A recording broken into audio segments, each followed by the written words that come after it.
এই মুহূর্তে পশ্চিমবঙ্গের ছোট ছোট ছেলেমেয়ে থেকে শুরু করে যৌবন প্রাপ্তদের অধিকাংশের মন জয় করে রেখেছে একটি গান। জমেছে এক পাহাড়, অসহ্য অবিচার, স্তব্ধ হয়েছিল তারা, ব্যস্ততা হাজার। তাই যে নাই খেয়াল, পিছনে দেয়াল, যে যেমন সে নিচ্ছি মেনে, নাম দিয়ে কপাল। কেউ মরণ অকাল, কেউ বা ভয় কাতর, কেউ বা নিরুপায় বা অসহায় হয়ে পাথর। এরপরেই গানটিতে একটি কাতর আবেদন শোনা যাচ্ছে, আর কবে, আর কবে কণ্ঠ শক্তি পাবে, আর কবে, আর কবে চিত্ত স্বাধীন হবে, আর কবে, আর কবে সিক্ত হবে হৃদয়, আর কবে, আর কবে শির উঠে দাঁড়াবে। এরপরেই গানটির প্রেক্ষিত ঘোষণা হলো, এ ব্যথা আমার নয় শুধু একার, বিপ্লবী তিলোত্তমা করেছে অঙ্গীকার।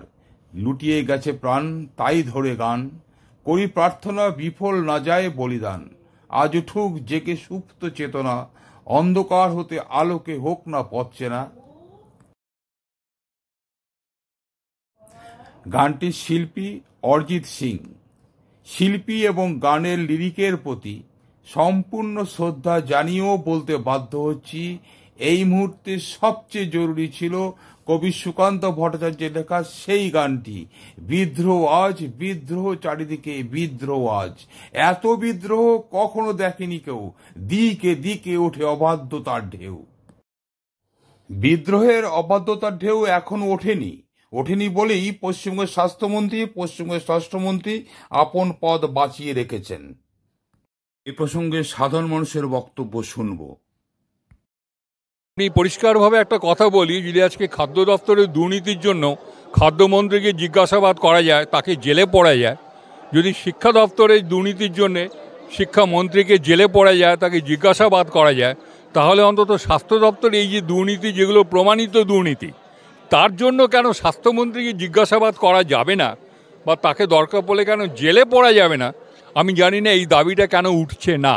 যেখানে দেখা যাচ্ছে তথ্য প্রমাণ লোপাট হয়েছে, এবং সেখানে সেরকম ক্ষেত্রে তাদের তো ছাত্রদের দাবি খুব জাস্টিফাইড দাবি, সেখানে অন্তত স্বাস্থ্য শিক্ষা অধিকর্তা বা স্বাস্থ্য অধিকর্তা এবং পুলিশ কমিশনারকে তারা তো সাসপেনশন তক্ষুনি তারা করে যেতে পারে। মনে রাখবেন, কিন্তু সাসপেনশন কিন্তু কোনো শাস্তি নয়। সাসপেনশন মানে শুধু জায়গা থেকে তাকে সরিয়ে দেওয়া, পরবর্তীকালে যা বিচার হওয়ার হবে সেটা তো উনি করতেই পারতেন। উনি এটাকে শুধু একটা প্রেস্টিজ ইস্যুতে নিয়ে যাচ্ছেন, এবং নিয়ে গিয়ে এমন একটা পর্যায়ে নিয়ে যাচ্ছেন, আমরা সন্দেহ করি আমি যে এর পিছনে কোনো বদ মতলব আছে। এই বদ মতলবের জন্য এই আন্দোলনটাকে তারা এই পর্যায়ে নিয়ে এসছে। দেখুন, আমার স্বাস্থ্যমন্ত্রীর এবং স্বরাষ্ট্রমন্ত্রীর পদত্যাগ ডিমান্ড করা হয়নি বা হচ্ছে না তা কিন্তু নয়।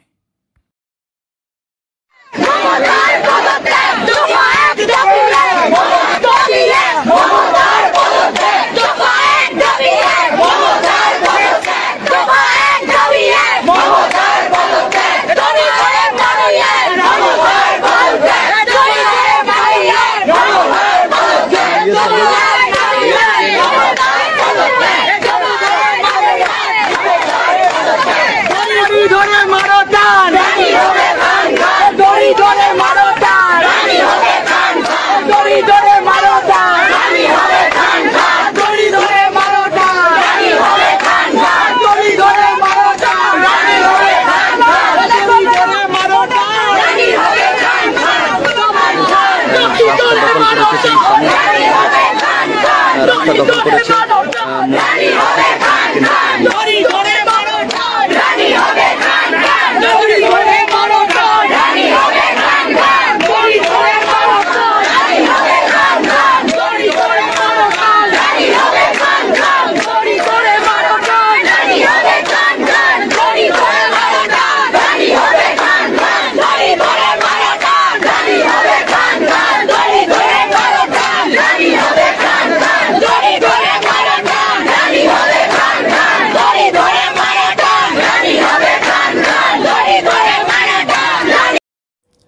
দড়ি ধরে মারোটান, রাজা হবে খান খান। এ যুগের ছেলেমেয়েরা রাজা শব্দটি বাদ দিয়ে রাজার বদলে রানী বলছে। ইঙ্গিতটা স্পষ্ট, কিন্তু টান মারার হাতগুলো এখনো ঐক্যবদ্ধ হতে পারেনি। কারণ সিপিআইএমের ছাত্র যুব মহিলা সংগঠনগুলি আরজিকর কাণ্ডের একেবারে গোড়া থেকেই আক্রমণাত্মকভাবে কাজ করছে, কারণ এটা তাদের দায়। মানুষের জীবনে সুদিন প্রতিষ্ঠা করতেই বাম দল, কমিউনিস্ট পার্টিগুলি সারা পৃথিবীতে রয়েছে। আগস্টের সেই দিন মীনাক্ষীরা ব্যস্ত তাদের প্রাক্তনী বুদ্ধদেব বাবুর মরদেহ দানে। খবর গেল নিহত তরুণীর দেহ পাচার হচ্ছে। পাচারকারী রাজ্যের পুলিশ। পুলিশ দেহ পাচার করছে কেন? গোজামিলের পোস্টমর্টম দ্বিতীয়বার না হতে দেওয়া? এ তো শুধু টালা থানার ওসির কাজ নয়, পুলিশের সর্বোচ্চ মহল মানে স্বরাষ্ট্র মানে স্টেট গভর্নমেন্ট, সরকার তার রাজধর্ম ভুলে গেল।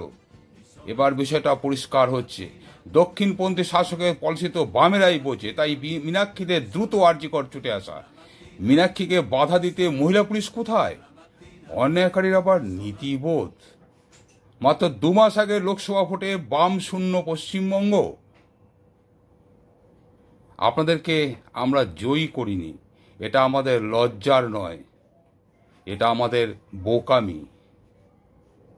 তবুও আপনি বলছেন 2019-এর তুলনায় প্রায় 86,000 বেশি মানুষ আমাদের ভোট করেছেন। 6% আমরা ইন টোটাল ভোট বাড়াতে পেরেছি।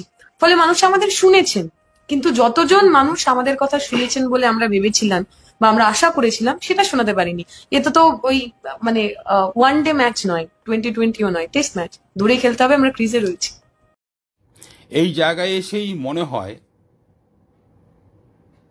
অরিজিৎ, আপনি কেন নির্বাচনের আগে গাইলেন না এই কথাগুলি? আর কবে কণ্ঠ শক্তি পাবে? আর কবে চিত্ত স্বাধীন হবে? আর কবে সিক্ত হবে হৃদয়? আর কবে শির উঠে দাঁড়াবে? অন্যায় উৎস সন্ধান করে গোড়াঘরেই আঘাত হানতে পারলে অনেক বড় দুর্ঘটনা এড়ানো সম্ভব বলে মনে করি। বামেরা কোনো অবস্থাতেই আরজিকর কাণ্ডের মীমাংসায় সকল দুর্নীতিবাজদের উচিততম সাজা না পাওয়া পর্যন্ত রাস্তা লড়াই ছাড়বে না। এই প্রসঙ্গে বামেদের বার্তা স্পষ্ট। অনেক আগেই মানিক ভট্টাচার্য এবং তার স্ত্রী ও ছেলে কোর্ট থেকে জামিন পেয়ে গেছে। অনুব্রত মণ্ডলও সিবিআই ও ইডির মামলা থেকে জামিন পেয়েছে। হয়তো আগামী সপ্তাহে বীরভূম ফিরে আসবে দিদির আদরের কেষ্ট। আগেই অনুব্রত মেয়ে সুকন্যা জামিন পেয়ে গেছে। এরপর পার্থ, সুবীরেশ, কুন্তল, জ্যোতিপ্রিয়, শান্তনুরাও জামিন পেয়ে যাবে। কিন্তু কয়েক হাজার কোটি টাকার দুর্নীতির অভিযোগে অভিযুক্তরা কেমন করে কোর্ট থেকে জামিন পাচ্ছে, এই সঙ্গত প্রশ্ন আমার আপনার সকলের মনে হচ্ছে। কোর্ট কাউকে বিনা বিচারে দীর্ঘদিন আটক করে রাখতে পারে না। জামিন অযোগ্য মামলাতেও কোনো কোর্ট 90 দিনের বেশি কাউকে আটক করে রাখতে পারে না। যেসব অপরাধের শাস্তি 2 থেকে 7 বছরের মধ্যে, সেই সব মামলাতেও তো 60 দিনের মধ্যেই যদি অভিযুক্তদের বিরুদ্ধে চার্জশিট দাখিল করা হয় তাহলে এদের জামিন হতো না।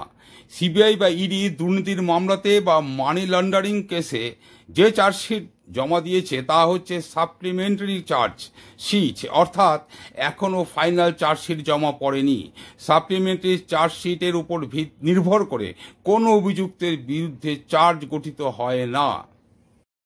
অতএব এরা সবাই জামিন পাচ্ছে অথবা পাবে। লক্ষ্য করে দেখতে পাবেন যে চিট ফান্ড কেলেঙ্কারির মামলাতে প্রায় 12 বছর পরেও সিবিআই ফাইনাল চার্জশিট জমা দেয়নি। ফলে ওই মামলায় কুণাল ঘোষ সহ অন্যরা জামিন পেয়ে গেছে। অবশ্য সুদীপ্ত সেন ও গৌতম কুণ্ডুরা কিছু আইনি জটিলতার কারণে এখনও জেলেই রয়েছে। রকম সকম দেখে আমার মনে হচ্ছে কোর্টে ওইসব মামলার কোনোদিনই শুনানি হবে না। চিরকাল ওইসব লোকগুলো আইনকে বুড়ো আঙুল দেখিয়ে মহাশান্তিতে বেঁচে পড়তে থাকবে, আমাদের চারপাশে ঘুরে বেড়াবে। হয়তো কেউ কেউ এমএলএ বা মন্ত্রীও হবে। আমরা দূর থেকে দীর্ঘ নিঃশ্বাস ফেলব আর ভাবব আইন কি শুধুমাত্র গরিবের জন্য? গতকাল রাত্রে টিভিতে মশাল মিছিলের খবর দেখতে গিয়ে একটা খবর দেখে অবাক হয়ে গেলাম। খবরটা হলো 3 দিন রিমাইন্ডারের পর আজ যখন সন্দীপ ঘোষ এবং অভিজিৎ মণ্ডলকে কোর্টে হাজির করা হয় তখন বিচারক সিবিআই এর আইনজীবীকে জিজ্ঞাসা করেন, অভিযুক্তদের বিরুদ্ধে কি কোনো এভিডেন্স পাওয়া গেছে? এর উত্তরে সিবিআই এর আইনজীবী বলেন, এখনো সেরকম কোনো এভিডেন্স পাওয়া যায়নি, তবে তদন্ত চলছে। ওই কথা শুনে বিচারক বলেন, মনে রাখবেন, জামিন কোনো দয়া নয়, সাংবিধানিক অধিকার। অবাক হব না যদি নেক্সট ডেটে দুইজনেই জামিন পেয়ে যায়। সুপ্রিম কোর্টে গত 17ই আগস্ট অভয়া মামলার শুনানি ছিল। সেই মামলার শুনানির আগে সুপ্রিম কোর্টের প্রধান বিচারপতির বাড়িতে গণেশ পুজো উপলক্ষে নিমন্ত্রিত হয়ে প্রধানমন্ত্রী নরেন্দ্র মোদী গিয়েছিলেন। অনেক সময় অনেক ছোট ঘটনা বড় ঘটনার ইঙ্গিত দেয়। প্রধানমন্ত্রী শুধুমাত্র গণেশজিকে প্রণাম করে চলে এসেছেন এমনটা ভাবার কোনো কারণ নেই। দুইজনার মধ্যে নিশ্চয়ই কিছু কথাবার্তা হয়েছে। কি কথাবার্তা হয়েছে তা আমাদের মতো সাধারণ মানুষের জানার কথা নয়। তবে আমরা দেখলাম 17ই আগস্ট শুনানির সময় সিবিআই এর পেশ করা এক গোপন রিপোর্ট দেখে প্রধান বিচারপতি মন্তব্য করলেন, আই অ্যাম ডিস্টার্বড, এবং একই সাথে সিবিআই এর তদন্তের প্রশংসা করলেন। ওই শুনানির মাত্র 3 দিন পর লোয়ার কোর্টে সিবিআই তদন্ত প্রক্রিয়াকে বিচারপতির সমালোচনার মুখে পড়তে হয়েছে। এই দুই বিপরীত ঘটনা দেখে কি আপনাদের মনে হয় না যে সিবিআই খুব দক্ষতার সাথে তদন্ত করছে? যারা কোর্টের কাছে অভয়ার জাস্টিস চেয়ে বসে আছেন তাদের বলবো, কোর্টের উপর ভরসা না করে রাস্তার আন্দোলনকে তীব্র করে তুলুন। আজ পর্যন্ত কোনো কোর্টে কি তৃণমূলের নেতা নেত্রীদের বিরুদ্ধে কোনো মামলা শুনানি শেষ হয়েছে? না, হয়নি, আর হবেও না। কারণটা তো সবাই বোঝে, যদি তৃণমূল সুপ্রিমোকে সরিয়ে সিপিআইএম আবার ক্ষমতায় চলে আসে তাহলে তো তৃণমূল ও বিজেপির সম বিপদ। তাই কোর্ট, সিবিআই, ইডি সবার পায়ে বেরিয়ে পড়িয়ে রাখা হয়েছে। আমরা কেউ এক মুহূর্তের জন্য ডাইভার্টেড হতে দেব না আমাদের এই আন্দোলনকে এবং পুলিশকে। এক মুহূর্তের জন্য আমরা দুর্বল হয়ে গেছি এমন কোনো বার্তা, এমন কিছু মনে করতে দেব না। কলতান দাশগুপ্ত প্রথম লোক নন যিনি এই আন্দোলনে অংশগ্রহণ করে গ্রেপ্তার হয়েছে। ইস্টবেঙ্গল মোহনবাগান সমর্থকরা আটক হয়েছিলেন, মনে আছে? যুব ভারতীর সামনে থেকে। এই কালকে জামিন হয়েছে একটা কলেজের বাচ্চা মেয়ে রূপসা মণ্ডল, তুলে নিয়ে গিয়েছিল পুলিশ। সামগ্রিক জাগরণ হোক, জনজাগরণ হয়েছে। আমরা তো আমাদের ক্ষুদ্র জীবনে বটেই, প্রবীণ মানুষরাও তাদের জীবনে এই বিপুল জনজাগরণ দেখেছেন কিনা মনে করতে পারছেন না। প্রতিটি সেক্টরের মানুষ নেমেছেন। রাজ্যের 1 নম্বর সেলিব্রিটি থেকে শ্যামবাজারের রাস্তায় টানা রিক্সা চালান যিনি, তিনি প্রত্যেকে নামছেন রাস্তায়। পুলিশ প্রশাসনের মধ্যে যারা ভালো লোক আছে তাদেরকে বলবো, নিজেদেরকে বাঁচিয়ে চলবেন না, সামনে আসুন। বার করে দিন কারা সন্দীপ ঘোষদের প্রোটেক্ট করেছিল, বার করে দিন কারা 14ই আগস্ট রাত্রিবেলা গুন্ডা ঢুকিয়ে আরজি করে ভাঙচুর করিয়েছিল, বার করে দিন কারা এসএফআই ডিওয়াইএফআই নেতাদের গ্রেপ্তার করছে এই জাল অডিও এবং এই সব করে, বার করে দিন কারা বিভিন্ন রকম ভাবে মমতা ব্যানার্জির এজেন্ডা সার্ভ করার জন্য উর্দির সম্মানকে বেঁচে দিচ্ছে। আমরা সবাই মিলে আমাদের লড়তে হবে, তিলোত্তমা সুবিচারের দাবিতে লড়তে হবে। এই আন্দোলন অনেক গ্রামার ভাঙছে, অনেক এমন স্লোগান শুনছি, শিখছি, আন্দোলনের কর্মী হিসেবে শিখছি। খুব সহজ করে কালকে একটি নাগরিক মিছিলে ছিলাম, দুটি বাচ্চা বাচ্চা ছেলে মেয়ে এসে মাইক ধরে বলল, দুটো কথা বললো, দুটো লাইন বললো আমরা একটা স্লোগান দেবো। বললাম হ্যাঁ বলো। বলছে যতদিন না বিচার পাবো আন্দোলন চালিয়ে যাব। সহজ কথা, তাই তো? যতদিন না বিচার পাবো আন্দোলন চালিয়ে যাব। কেউ একটা স্লোগান দিয়েছে দেখলাম, তিলোত্তমা ভেবো না, সেটিং হতে দেব না। তাহলে আমরা সবাই মিলে তিলোত্তমা সুবিচারের জন্য লড়ব। সমস্ত সেটিং, সমস্ত কিছু হুমকি সবটা উড়িয়ে দিয়ে লড়ব। সেই লড়াইতে জেলের ভিতর থেকে কলতান দাশগুপ্ত আছে, যেদিন যে মুহূর্তে বেরোবে নিশ্চিন্ত থাকেন, বেশি দিন ধরে রাখতে পারবে না। যেদিন যে মুহূর্তে বেরোবে কলতান দাশগুপ্তকে কাঁধে তুলে আমরা আবার জনতার মিছিলের মাঝখানে এনে ফেলবো। কলতান দা আবার স্লোগান দেবে, আমরা সবাই মিলে লড়বো, লড়াই করব। কলতানদার মুক্তি চাই, নিঃশর্ত মুক্তি চাই, তিলোত্তমার সুবিচার চাই। এই যা থ্রেড কালচার ক্যাম্পাসগুলোতে তৈরি হয়েছে তার অবসান চাই গোটা রাজ্য জুড়ে। এখন তো আগের 2 বছর আগে শিক্ষা দুর্নীতি বেরিয়েছিল, শিক্ষামন্ত্রী সহ ডিপার্টমেন্ট জেলে চলে গিয়েছিল। এখন তো মনে হচ্ছে যা শুনছি, শিক্ষা দুর্নীতি ছিল ডিঙি নৌকা আর স্বাস্থ্য দুর্নীতিটা টাইটানিক। তাহলে এই যা বেরোচ্ছে, স্বাস্থ্যমন্ত্রী কেন জেলে যাবে না এই প্রশ্ন হওয়া দরকার। তো পার্থ চ্যাটার্জি ঘরে বসে ওখানে ভাবছে, তুমি মহারানী সাধু হলে আজ, তুমি মহারানী খেলে কাটমানি, আমি আজ চোর বটে। তাহলে স্বাস্থ্যমন্ত্রী, পুলিশ মন্ত্রীর পদ থেকে পদত্যাগ, সিপির পদত্যাগ, এবং ফাইনালি বিচার, জেলে যাওয়া, স্বাস্থ্য ব্যবস্থায় ঘুঘুর বাসা ভাঙা, এই প্রতিটি দাবি যাকে সামনে রেখে রাজ্যের মহিলারা নেমেছেন, তারা নারী স্বাধীনতার জন্য নেমেছেন, জুনিয়র ডাক্তাররা নেমেছেন এবং আমরা সবাই নেমেছি। আমরা সবাই একসাথে লড়াই করব এবং সেই লড়াই যতদিন না সফল হচ্ছে, তিলোত্তমাও হারবে না, কলতানও থামবে না। লাল সালাম। পোস্টটি ভালো লাগলে লাইক, কমেন্টস, শেয়ার করবেন আর সাবস্ক্রাইব করে এগিয়ে চলতে উৎসাহিত করবেন। সবাই ভালো থাকবেন। ধন্যবাদ।